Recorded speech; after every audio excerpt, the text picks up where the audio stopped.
මිනිස්සුන්ට පුළුවන් උදේ පාන්දර නැගිටපු ගමන් ගෙදර බොහොම අඩුයි.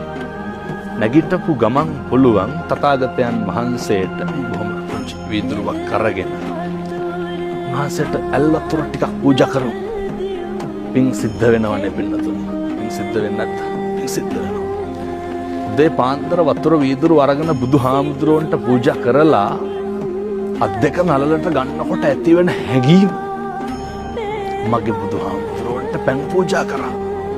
මේ ලෝකේ පෞද්ගලික වශයෙන් දන් දීලා ඉහළ මානිසංස ලබන්න පුළුවන් උත්තමයා මගේ තථාගත බුදුරජාණන් වහන්සේ.